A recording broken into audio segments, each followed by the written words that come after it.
we start with the passing of a coaching legend in these parts. Paul Keyes, VCU's head baseball coach for 18 seasons. Keyes died Saturday, losing his battle with cancer.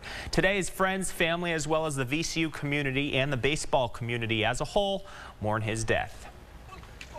The diamond sits idle on a sunny November day, but it was just last February when Paul Keyes was walking these very grounds getting ready for his 18th season leading the Rams baseball team. This year would be his last with VCU, and after a courageous battle with melanoma, Keyes has joined the team above. Now the people who know him best mourn his loss. I do have Coach Keyes, who was a mentor and a guy who I learned a tremendous amount from.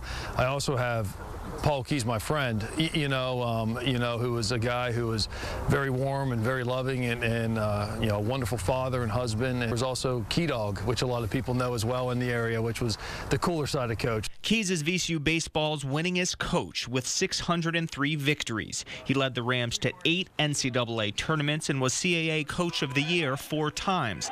But his biggest impact was on his players. Clay Meredith was just one of 36 players that made it to the big leagues under Keyes. 17, 18-year-old high school kid, when I got to go sit in his office for the first time, and, there's this almost like this aura around him, Coach Keyes, VCU baseball, I was almost starstruck being around the man, going to play for him and getting to know him as a coach.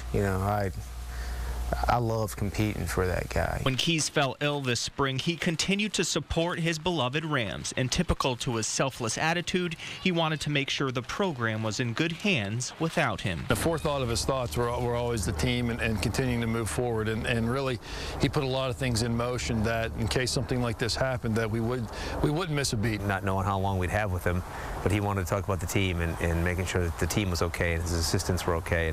And that really sums up Paul. As much as Keyes was an X's and O's guy, a true baseball tactician, he also was a builder of men. He was that father figure, and like I said, it wasn't always about baseball. Be a good man. I think that would probably be if there's one thing I could do for him, it would probably be to do that, and I think he'd be proud.